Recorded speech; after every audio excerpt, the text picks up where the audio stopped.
I think that we're good to go. I think that we're good to go. Everything looks fine.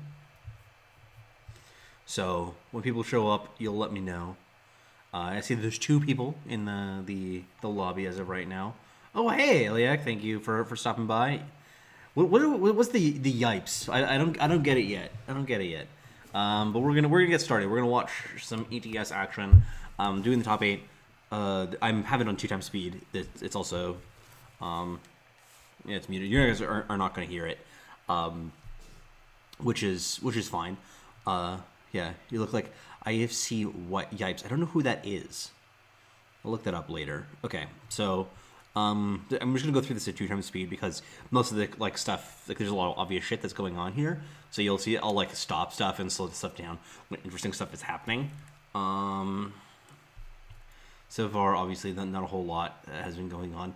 This Argenport deck is Sunblaze.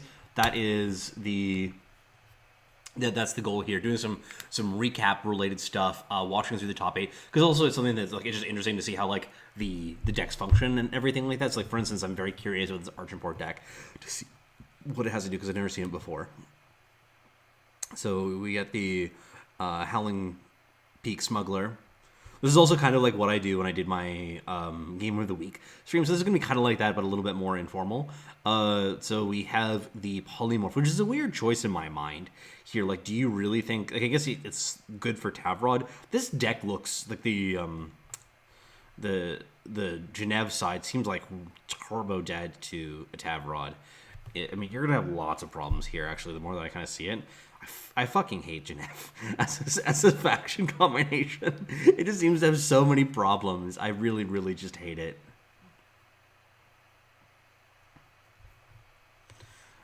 Oh, is this yours? Right, I think I saw that.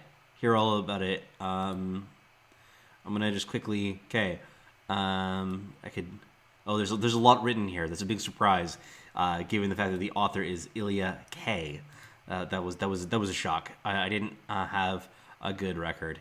Only did well with it. So I'm also noticing that the chat is not showing up on the stream, which it should be. I'm gonna see if I can quickly change that. Still figuring out this whole Streamlabs thing. That was one of the things that I was working on yesterday when I was off air. Chat box. With Talut in market, had a record of 4 out of 410. That's not exactly spectacular. So chat box copy, because I had the chat box working the other day. Can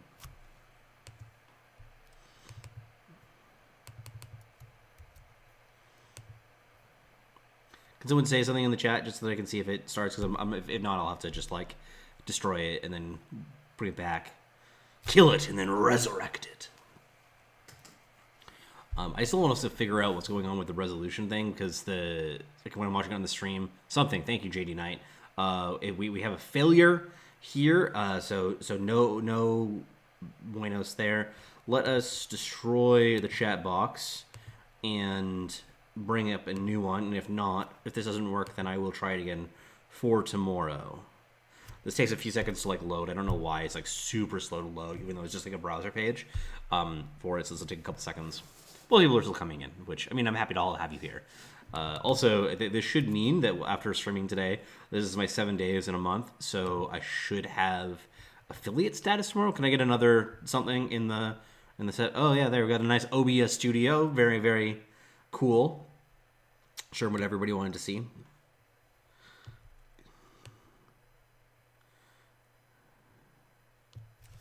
I'm gonna get it. I'll test it if nobody else will. Oh, nope, nothing. Yeah, we got nada.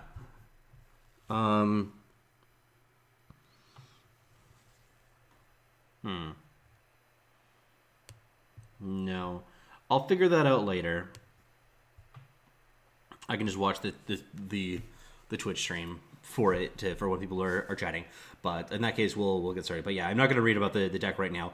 But it's just the Argenport deck seems fine to me. It didn't like. There's a thing about it that seems like either from what I saw about it that seemed like amazingly interesting or problematic.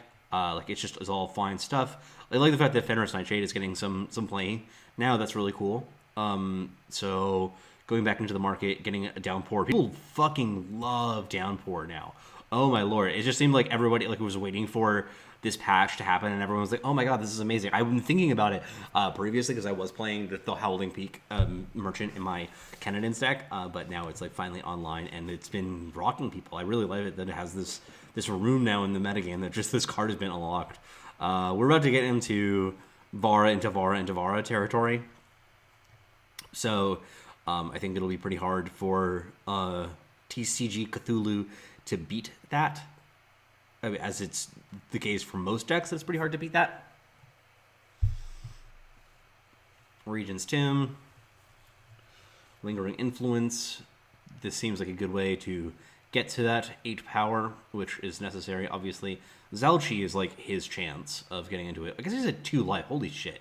Just like almost dead. Get to do that. Then bring back... You don't have another Vara, unfortunately, to play here, which is a big problem. Yeah, if you attack with everything, you should... Like, that should do it, right? That's just miss-lethal. That was just pure miss-lethal, right? Am I crazy?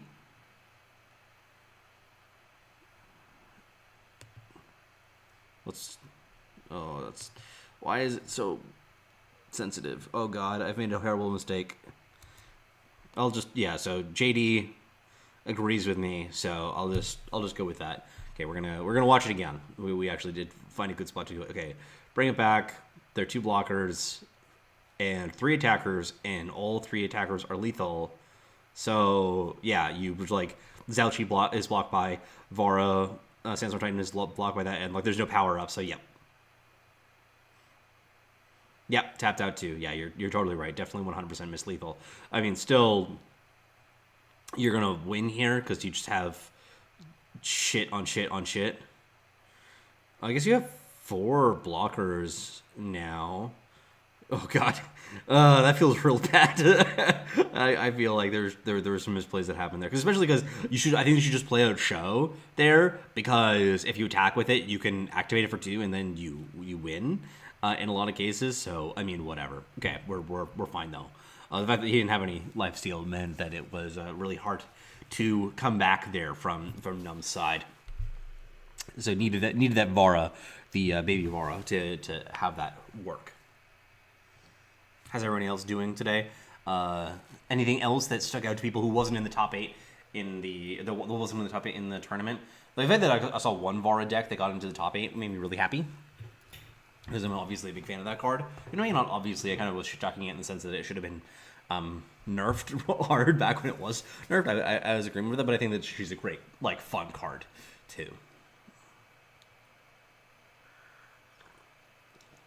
But yeah, I think that after this, I should be locked for affiliate status, which means people can start actually subscribing to the channel, which is nice, because money is cool. Part of the reason that I just wanted to like push to actually get that done. But yeah, this hand on Num's side looks pretty decent here. I like this. I don't understand why he's playing the Winchest.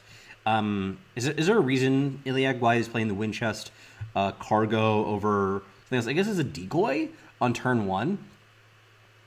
Yeah. I think that this change to Vara is fine right now. I don't mind this play right here just to get up to that Vara, because Vara seems to be the best way to win the game. Like, your opponent doesn't have a lot of answers to it. They need to polymorph it or whatever. You're like, Cthulhu is just grabbing polymorph no matter what. It's strictly better than the market, unlike Seek. Oh, good point. Good point. I think that, yeah, I had not seen or thought about that before. I think that it also... just psychs people out too, because if you're in an Argenport deck and you play Winchest Cargo on turn 1, your opponent just assumes that you're on Winchest and might play around Torch when you don't have it.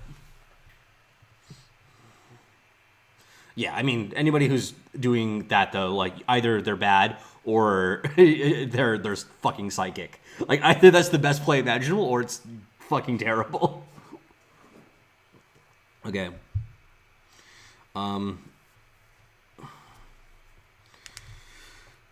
So we're getting into the stage of the game now where Cthulhu can actually play cards that are good. That sequencing was wrong. Should have been playing the Winchest Cargo. Play that out. Then the Tavrod, right? That was also...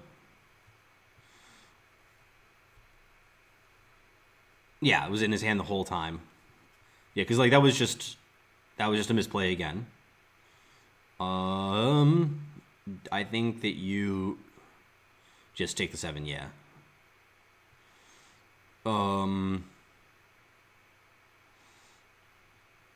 you thought it was a visual glitch. Yeah, that happens too. Because I think like now if you had done that last turn, because you had the chance to do that last turn, but if you had done that last turn, you could do Lost Scroll plus the hammer this turn. But instead you have to go for the that guy. Okay. This is problems. Double block the whatchamacallit? Yeah, the face collar. Yeah, I would have just hammered the face collar immediately and just swing through. Yep.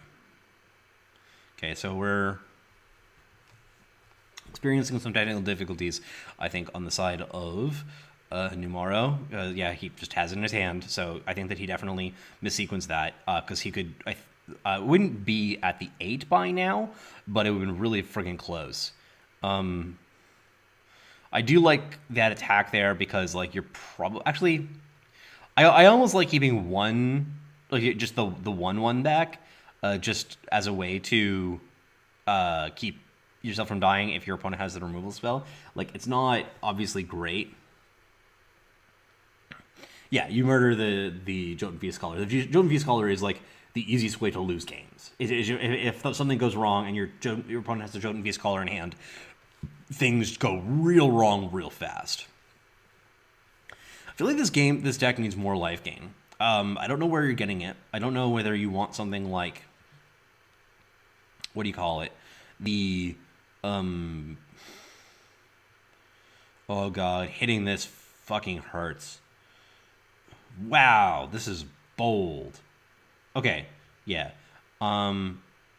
That's you have to close the game out. I like the fact that he's kind of turning the corner and saying, yeah, it's his. This is similar to that, yeah. And Smuggler, you're right. There's part of me though that wants the weapon, the 3/3 weapon, whatever it's called, the one that gives lifesteal for the turn. There's part of me that wants that in this deck, at least in the market. I guess the market's really heavy. Chains amplifies lifesteal. Not sure about the market. Yeah, I don't know. It's like you just need more lifesteal though. I guess that having it in the market isn't where you want it exactly. Bloodletter, that's the one. Because you already have a lifesteal unit in play at that point because you already played one. I guess maybe it's just having maybe Dark Return or something is kind of what I like. I don't know. I definitely like the idea of one Dark Return in the market. That seems pretty versatile in a deck like this.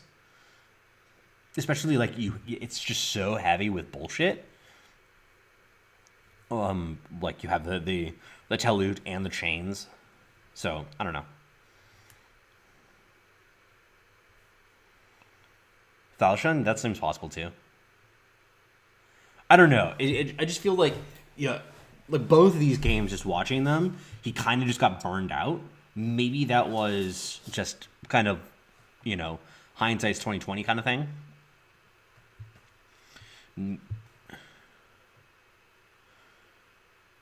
Vargas Voidbound. But I mean, like, if you have an active...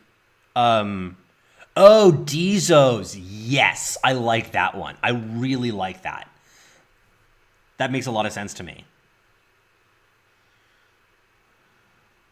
Because, like, it really addresses, like, the problem that I'm seeing in these games.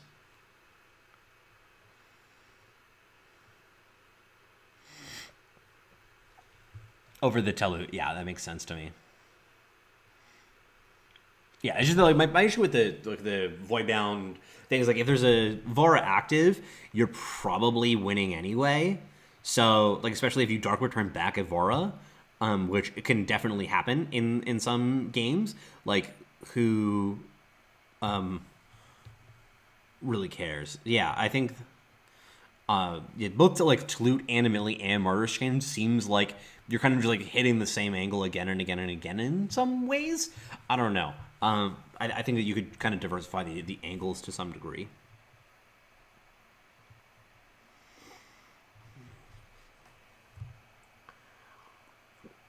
Game 4. Like I think that watching this Archerport deck though in these games, it's definitely like seems really really close.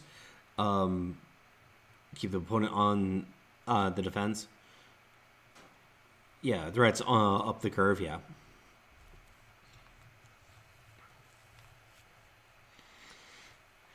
Hit and roll Smuggler, send the Vara back. That seems totally legit. Especially since there's like the Vara and Merchant interaction is so sick. Because if this Merchant dies, then you can send back and you play the Vara that's in your hand. You bring back the Merchants that's in the void that had died, and then you are able to like keep on going.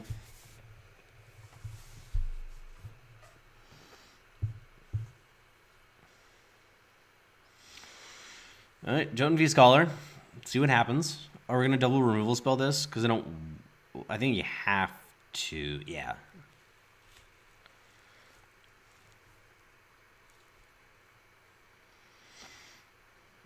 Okay. Heart of the Vault. This is now like the stage of the game for the Genev deck. Just play shit, play shit, play shit. Like just curve, play like the most expensive card in your hand every turn and hope that it's good enough. This case, it feels like it's not going to be good enough. It's just a little bit too slow. I guess actually not having enough power is going to cause some problems. Not playing up the Regent's Tomb is definitely correct in this situation. Got a copy of that. That's disgusting. Oh, God. Oh, Lord. Oh, this is hard to watch. Yeah, that's what happens.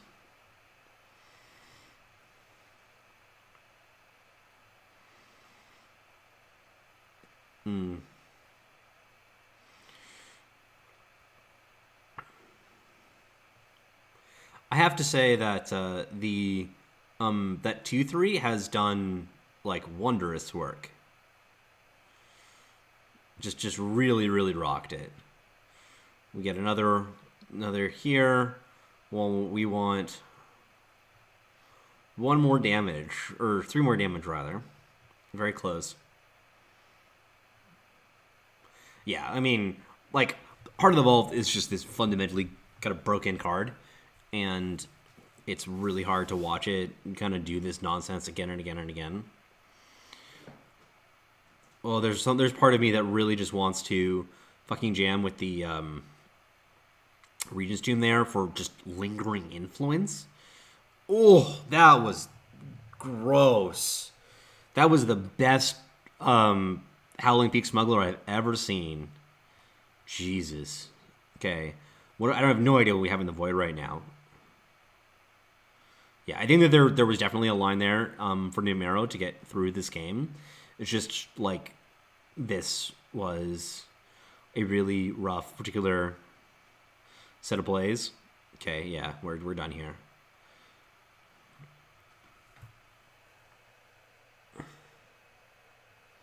Yeah, I think that there was there were some lines there for sure to take that down. I think that this Arching Part deck is really close. Yeah, I think there's other possibilities too that I'm thinking about that are interesting. Like Harsh Rule in the market would have been really cool. And some parts in this particular matchup. Jotun Feast Caller seems like a fucking terrible card to deal with. So I'm interested to think about like ways to deal with that more efficiently. I guess you do have the Rune Hammers, and you kind of just didn't see them at the right times. This was, yeah, it's just not good in that matchup. Okay, we got another one. The Soon Buffoon, my boy, BB.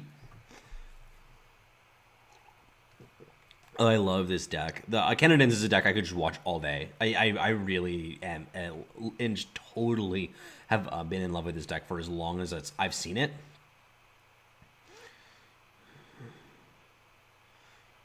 It just has also incredible amounts of diversity of play lines and everything like that. So I'm a big fan. Yeah. Like I think that also would have been like Regions 2 would have been an interesting distraction to like the Heart of the Vaults. The damage that they dealt was really relevant in a variety of points in the match. So just even if it was absorbing that 2 points of damage, that would have been interesting. But there's just like lots of stuff that it could have been doing. I'm not sure why this. Oh, this is the Helm fucking deck. Yeah. Right. I don't know how I feel about that. I'm not a big fan. Like I really fundamentally dislike the.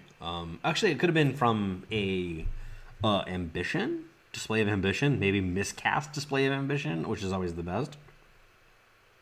I do not understand why Direwolf Digital does not use the select a choice framework that we've seen in other card games a lot, and we've seen even in Eternal. Like it just feels like that's the better way to deal with stuff. I don't know. There's less confusion. Sup, Rec? Nice to see you.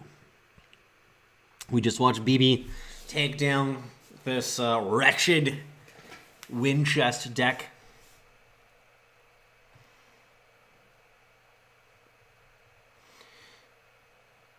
To make it smoother to play. I mean, yeah, but like how many times have you like I know I have misplayed that so many times. Like 3 or 4 times that I have done that mistake. I don't know about you guys. Maybe I'm just particularly dull and that's the reason that it keeps on happening to me, but it seriously has happened to me like 3 or 4 times at least. And it's not even playing like mobile.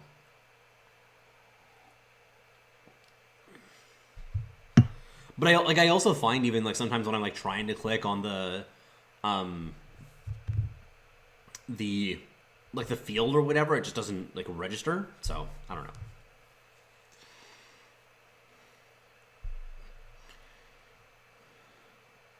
So I think that this is probably done because I think that they just it was just BB taking it in game 3. If their actual notation was correct. Oh, JD Knight, thank you very much for following. Greatly appreciated it. Yeah. Reckoner following, thank you very much. You like my custom gifts there? I like it very much. Yeah, I understand about playing things smoothly. That was actually something I was thinking today about the number of cards that they have now that only hit like your opponent's stuff. It just seems like the volume of that has been going up higher and higher since set 1, and I think a lot of that has to do with the smoothness of play and reducing the chances for misclicks. So, like for instance, like I don't like Inspire Obedience is a card that can only kill your opponent's stuff. I think it's that. I can't remember Slay right now is. I don't think so. I think that you can hit your own stuff with Slay still. There's a lot of them though. I'm scared to click things because it might just skip. But okay, so quick. Okay, so yeah, we are going into game. No, we're not. Are we? Yeah, well, we're done. We're done this one. Numeros is dead. Get your point. I found the system to be much more intuitive. MTGA's options, which is what you want.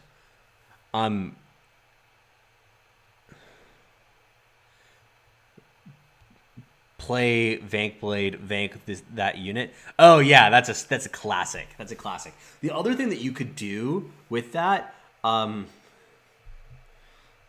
yeah, I mean, I have misclicked some specific cards numerous times. Like the one that is the worst had for me by far has been Display of Ambition. But like that one, the Vank Blade one, I think you could very easily do, especially on mobile. Pretty easily. So the one that I like is in Artifact. You have a dialogue box that pops up that tells you like, hey, you're like in dire digital speak, torching your own unit, and you want to proceed with this, which that makes sense to me, because there's like, you could code this pretty easily of just like, okay, like torch and slay and death strike, these are all cards that are generally working on your opponent's stuff. Like you're supposed to use in your opponent's stuff. There are cases where you want to use it on your own stuff, but it does make sense that you want to ask that question sometimes. Yeah, I like that. Like, I personally really like that, because it stopped me from making a number of misplays, and you can still do it. It's just they're playing on touchscreens, yeah. So I think that's part of the reason that they adapted for it, is making it possible. Shakedown is a very good card. I don't know if you guys knew this. I really like BB's version of Canadians for a variety of things. The only thing that I'm going to note is, like, when it comes up, and that is something that I dislike, is the power that he has in the market is a token of, like, whatever it is. I can't remember what it is for the display for this faction combination. What I actually prefer is an AF. The control sounds like, you're talking about the interface stuff. Contradicts the ease of spit. Yeah. I mean, like, I understand, like, you want it to be as smooth as possible, but, like, I would rather to compromise a little bit of speed when you're going to be killing your own shit. I like this attack with the 2-1, by the way, because it does play around a highwayman that your opponent could play in the situation, and there's a reasonable chance that they got that from the market. So that's a really heads-up play, because that 2-1 is just not going to be blocking effectively. You almost also have the question of whether you even want to kill this merchant. So, and also, like, maybe, like, aggressively goes for the downpour. This was also, if I had to pick, like, a match of the week, I think it would have been this one for this week. This is a matchup that I thought was pretty interesting to watch. Not blocking the merchant there is interesting. Part of the reason is that you're doing this, though, of course. Gets in a bunch of damage. Knows that you're also not blocking very likely for most of the things that come through. The only thing that you're going to be blocking is if they happen to have a champion of Fury. Also, like, this is a really... You see Dr. Pringles play things really, really well, holding up the torch in case your opponent does something like end of hostilities on their Howling Peak Merchant.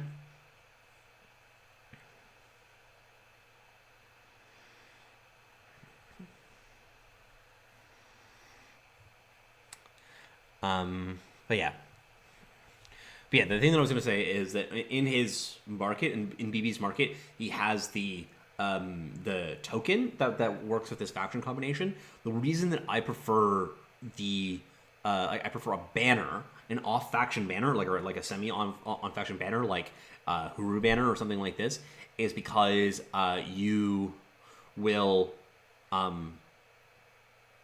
actually, like, it's gonna come out undepleted most of the time.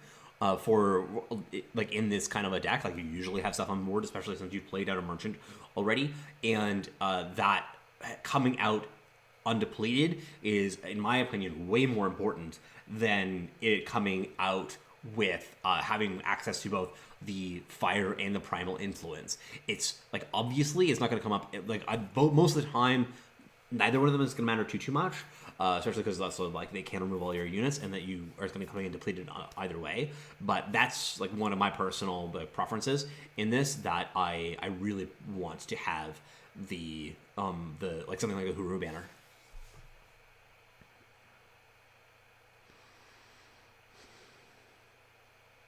Especially, like, because fire is not nearly as hard to hit on time, I think. Because, like, pulling out, for instance, a whatchamacallit on turn 7, like a show, like, sigils be the exception to the black market rule. Yeah, that makes sense to me. I don't mind the deck building, consideration. That's an interesting little wrinkle to it there. By the way, this is kind of a savage blowout here of also, like, killing that merchant, the merchant, the smuggler rather, so that you don't have access to the snowball, not having the, like, and also, like, for instance, right here, this was the moment right here, smuggler, turn back the peak, get the banner, play the banner, snowball the like the champion, seems great. I mean, this also works technically too, but you have to sacrifice your duder.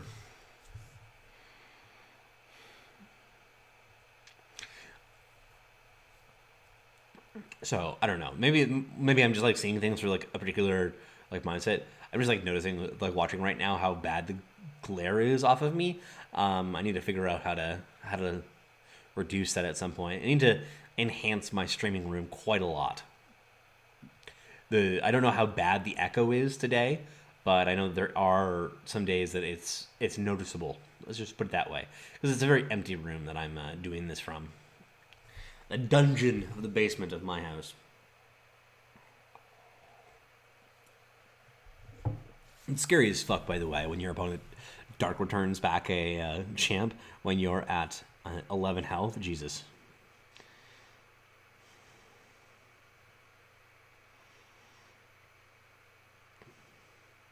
Wow, I'm like watching the stream right now and realizing exactly how like small it is. There's just black bars on all sides. I thought it was just the left and the right. Ugh. Why is it so hard, guys? Why is it so hard? See, once again, right here. Imagine if that was a banner. Imagine if that was a banner. Play that out, snowball the queen, and I think that you're in a much... Diffuse the light with simple white paper in front of the light, for instance. Yeah. I think that there's things like just don't cause a fire. That's definitely a concern. Not interested in causing any fires of it. I might put on the light in the other room, in the other side of the room, just so to balance it out a little bit. I'm not sure. Anyway, we're dead because we didn't build the deck the way that I wanted to. We're of course dead because we can bring back we have the haunting scream.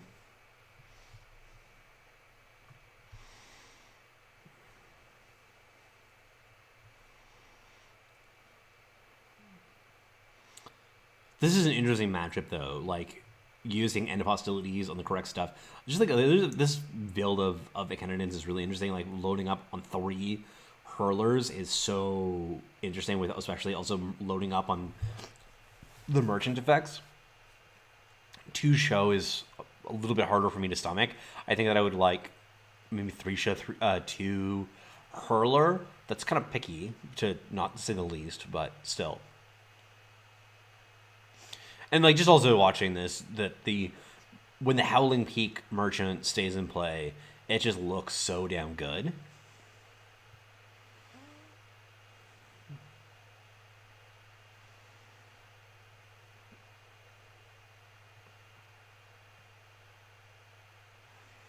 Here is once again a situation where I would really like a banner, so that see what I'm talking about. Play out the Howling Peak Smuggler, exchange the Hurler for a banner, and then play... Actually, I guess you wouldn't be able... It's not that interesting because it's 3 health. What am I talking about? I'm just getting too ahead of myself. Too obsessed, too fixated on this one element of the game. That happens sometimes. I think this Swindler tech is so cute. I really love it.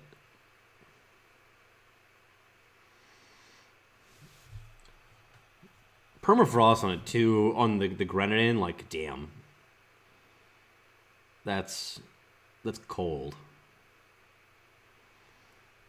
Or it's either cold or just desperate. But I mean, it works out for him in the course of this game.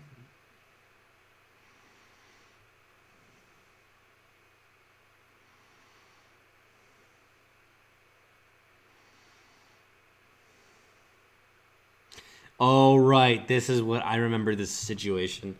Oh, this is a bit heartbreaking because he is able to time things properly to blow out this downpour by torching the Howling Peak Smuggler in response. This is a really important little bit of tech and play that you should follow when you're playing against something like the Howling Peak Smuggler, and especially if you are vulnerable to the downpour. Downpour is such a good card though in this deck with the Howling Peak Merchant. Like, I cannot get over how consistently great it looked when you were able to get it off when you wanted it to. This play, by the way, just killing a merchant, killing a Grenadin that has already died or been permafrosted, and you can't give up the merchant, like the smuggler here, because you are dying, and you need that downpour. And it's just the perfect amount of power. This is like that sequencing of plays of baiting that out and calling it. I thought was one of the best plays I saw of the tournament.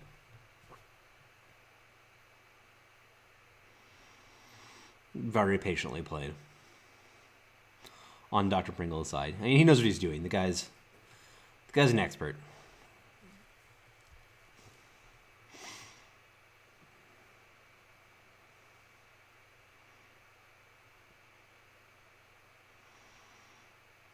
Now, this particular combination of cards is definitely spooky. I was trying to find a way to find lethal this turn. I just don't think there is one that exists, if I'm correct. Definitely that Shakedown is very useful just as a Nightfall trigger, because you just want to deal the extra point of damage, given the fact that your opponent's at 10. Not to mention you're drawing extra cards when you have that Duskwalker in play is pretty legit too. Looks like Dr. Pringles is basically also mono premium deck, which is really cool. Yeah, 3 life. That really hurts. It's really hard to beat that. There's also part of me that just like badly wants to copy the Swindler just for like fun, even though I know it's bad. 1 damage. This is I like this attack in theory. In practice, on the other hand, I guess it's fine. What am I talking about? It doesn't really matter. Because like when you're at that kind of a low life total, there's just like so much of your opponent's deck kills you that you just string together Nightfall stuff long enough that you're dead. Like you need to find a way to end the game. So that attack makes sense to me. Of just forcing some action. Also, like when their board is cluttered. I guess if they're playing a queen, you're probably still dead anyway. But when their board is cluttered like that, like you just would love to be able to simplify it down, because cards like queen matter in a lot of instances. That's a good default position in that particular game. I don't think it would have mattered, but still, you can play out the sell that turn because your opponent doesn't have anything that they can do about it. But I prefer definitely sequencing things this way. Interesting that he played out the primal Waystone first. Makes sense because I think the fire one is higher value in this matchup.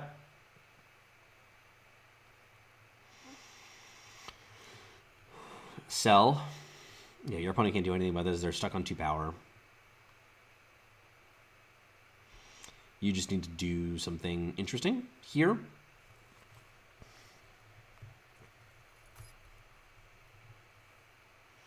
I think that he just plays at the Howling Peak here, if I'm correct. Yeah.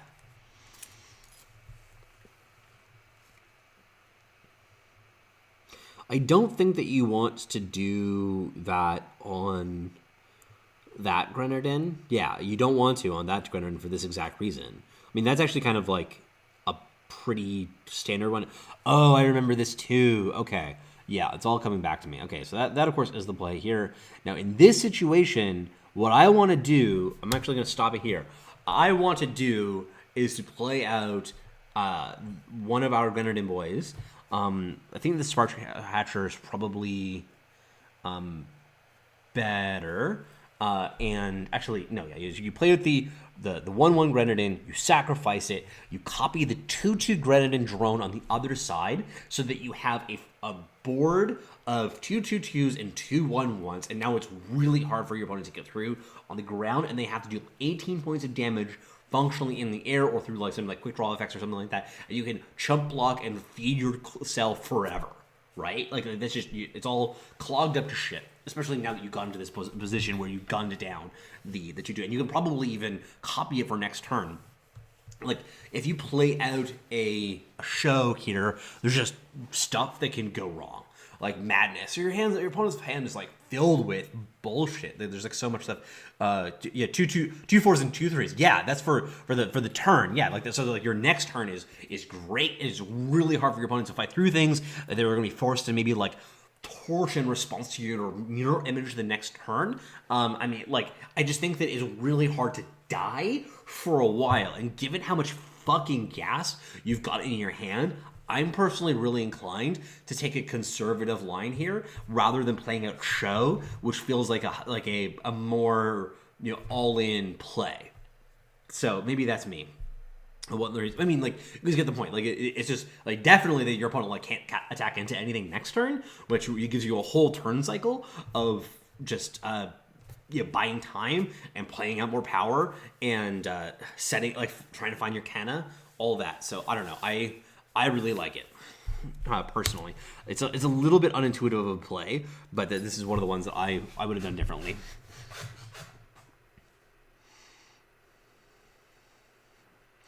So plays out show, gets permafrosted, 4 damage, goes into the peak, that's dead.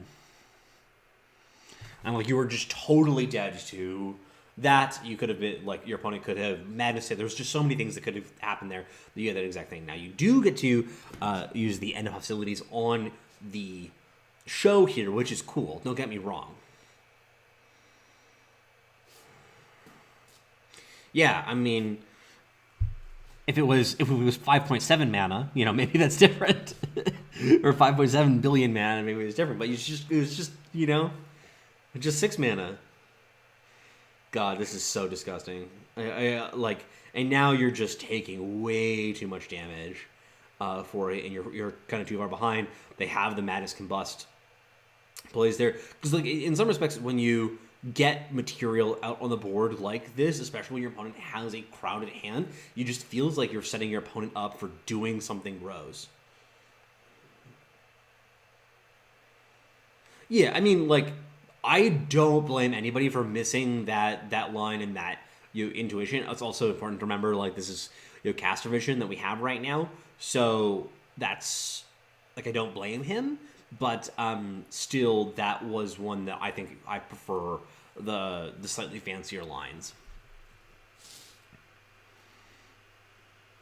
I mean, this is a pretty obvious jam with Highwayman, right?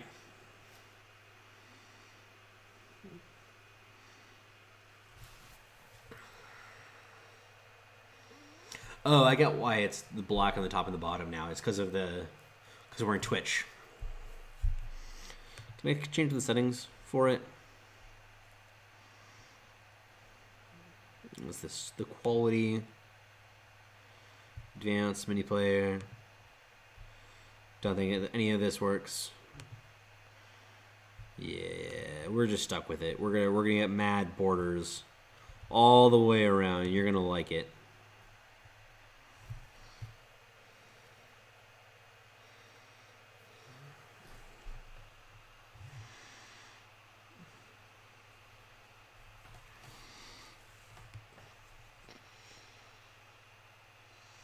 Yeah, I mean, don't get me wrong. I think that it's not the most intuitive line of play.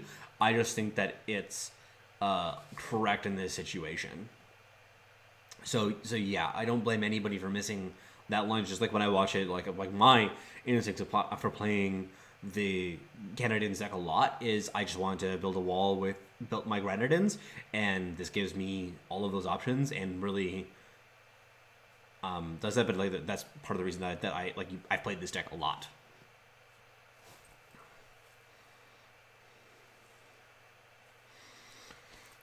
Damage.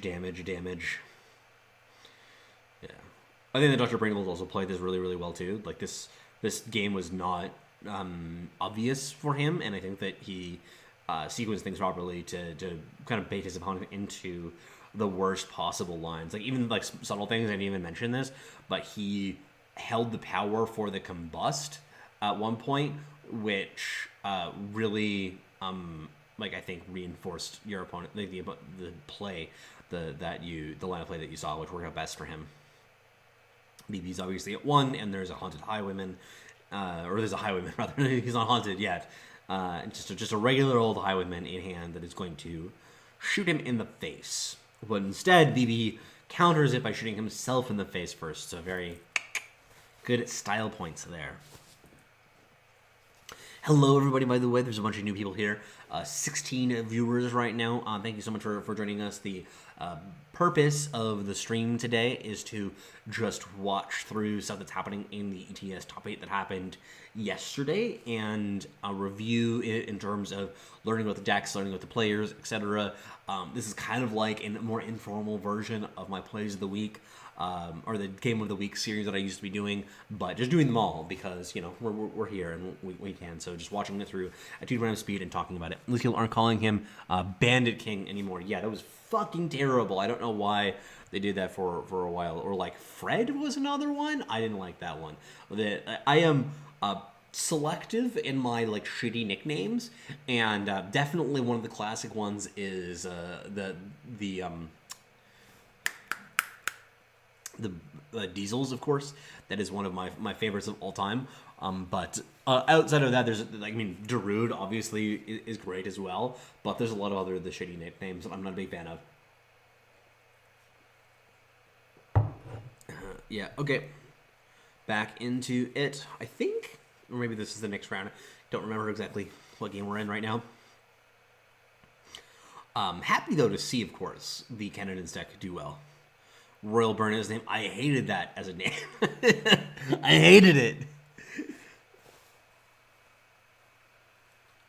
Of the shitty nicknames, the one that it really stands out and that I liked was the Diesels, which of course I was partly responsible for. So you know, maybe that colors my experience. Another one, Becky. That's another classic shitty nickname that I am a big fan of as well. I'm trying to think of any other ones. People have any to remember. You bring them up in the chat. I will grade them all.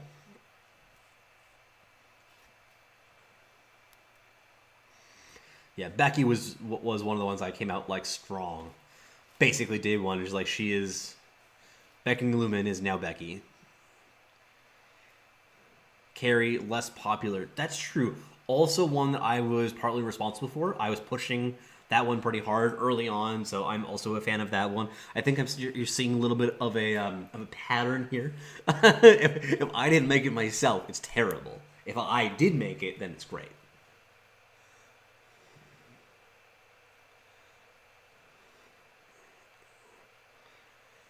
Okay, how are we doing? Manted Man is talking, I suppose. I could fast forward, but shit's gonna go wrong whenever I do that. Everything breaks and it's horrible. Okay, we are into this now. Sure. Yeah, this is. Wait. Is this the finals? Yes, it is the finals. This was the finals matchup. Right. Okay, and now in this match, we're going to watch in full display why I dislike Genev decks. Why Genev decks piss me off, because I think they too often. Carry is just, you know, a little bit too expensive. The world has moved on. Like, it was fine for a while, but then there was just so much broken shit happening. Like, you can't play that kind of nonsense against a Haunted Highwayman deck. People just figured out how to build these decks better. But yeah, we will see in full display. Carrie should have shining right now. Clearly, not quite push-ups. Yeah, like for quadruple time is a lot. I get it, I suppose. I don't think that you would want them to be splashed into decks like this one exactly. So, I don't know. It's just that right now you can't play 6 drops that don't do a lot. And also you'll see in this game, like, I feel like the Genev deck should just punt this matchup entirely and not play Urn of Choking Embers. Because, yeah, there's not just no real sloppy deck. Like, it's just, like, I mean, like, the ramp for that kind of stuff. I kind of feel like we would want more cards that reduce the cost of units, especially, like, maybe time units, and to push that kind of thing 560, 770, yeah, like that would I think see a lot more play. But just like 6 for something that doesn't draw a card when it comes into play is just really brutal. Like Madness is such a popular card. 2 off of decks like the one that we're watching right now. It's just absolutely fucking curb stopping this. Like so, this makes me happy. Yeah. What could go wrong? I don't know. I mean, maybe you want other cards in your deck that do things. Technically, you could give it charge with that acceleration. Yeah, Earn feels off. Like look at how much it did that game.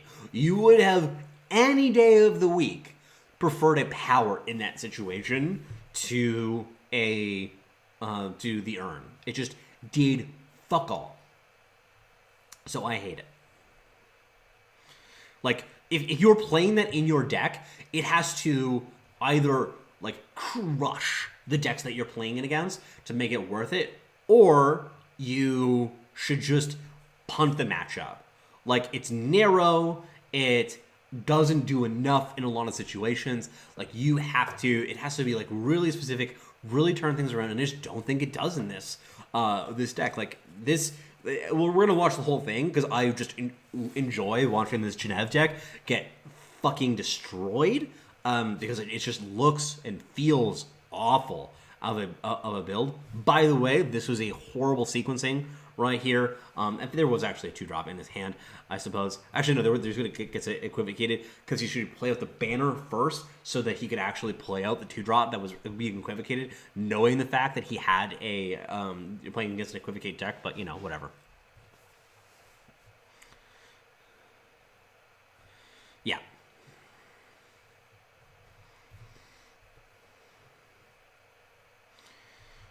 Yeah, I just don't think if you really need to have Earn take over a given matchup and turn it around in your favor enough to play, because it just is not good enough in most situations. So Combust, the Titan, things are going very badly right now for Dr. Pringles in terms of things are playing out really slowly. Heart of the Vault comes in, shoots Dr. Pringle in the face.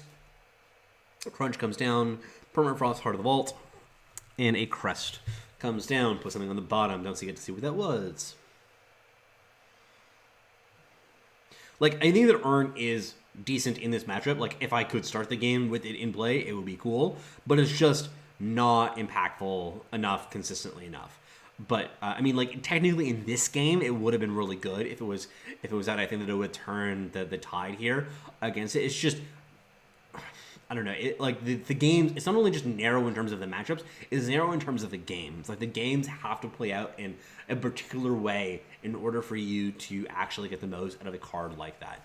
So, I mean, now Dr. Pringles basically has to go all in to kill the opponent before the opponent kills you. Hope that they don't have a Heart of the Vault or a Heart of the Vault on top of their deck or a Torch. But if they don't have any of those things, then, or I mean, also a Howling Peak that does it too. But yeah, you just jam and you do what you can. So this is a situation where I don't know why he's like thinking about here exactly, but yeah, just play like Queen or the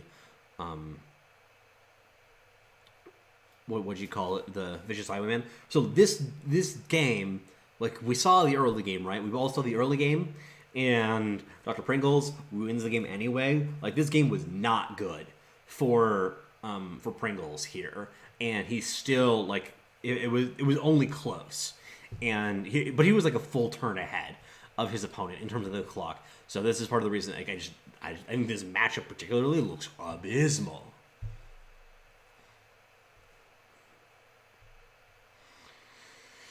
I also am not crazy about Mola and Nakova in the market here. This Genev deck is really not taking very good advantage of the market. Like, I guess the only one that I particularly am excited about playing is the Downpour, to be honest. I don't know. Like, am I wrong? Am I missing something? It just looks like a really bad market. Realty. I've got to imagine there's a way to build it that's better. I mean, you wouldn't even have to go to a black market. Like, play just Aurelian Merchant, right? Play like more boring stuff. Don't go for this fancy combo of the Genev, the Howling Peak Merchant plus the Downpour. Poly seems fine. You're right. But like Boar should be in there. I think that you're correct. I like Boar as a card quite a lot because it can just randomly win you games. Like I think this Genev deck probably really struggles with the chains that's in play. Like really struggles. So I don't know. I just nah. Yeah. So and also now we get to watch it have terrible mana too. So that's cool. Just get all of the aspects of all the reasons that this deck is as full of problems. Dr. Pringle's forced to do this. I actually love the fact that Dr. Pringles is just not too proud to run out plays like that. He has permafrosted an Amber Acolyte. He's permafrosted a what do you call it? The Spark Hatcher earlier. Just he is market is kind of meh. And there's decent stuff to have in the market. Like I part of me, I don't know. I just think this matchup. If it's not your 80, Fire Nick, I'm gonna question you. Yeah. I think I that checks out there, Jimmy.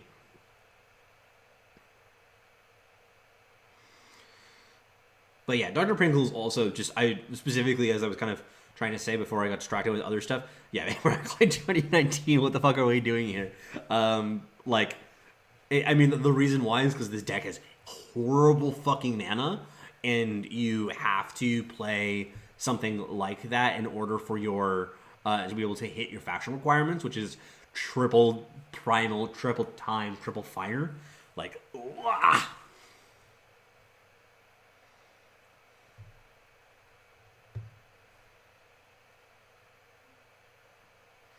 Just gross. Heart of the Vault kills the thing. I don't think it's correct either. I think there's got to be something that you can do that's better.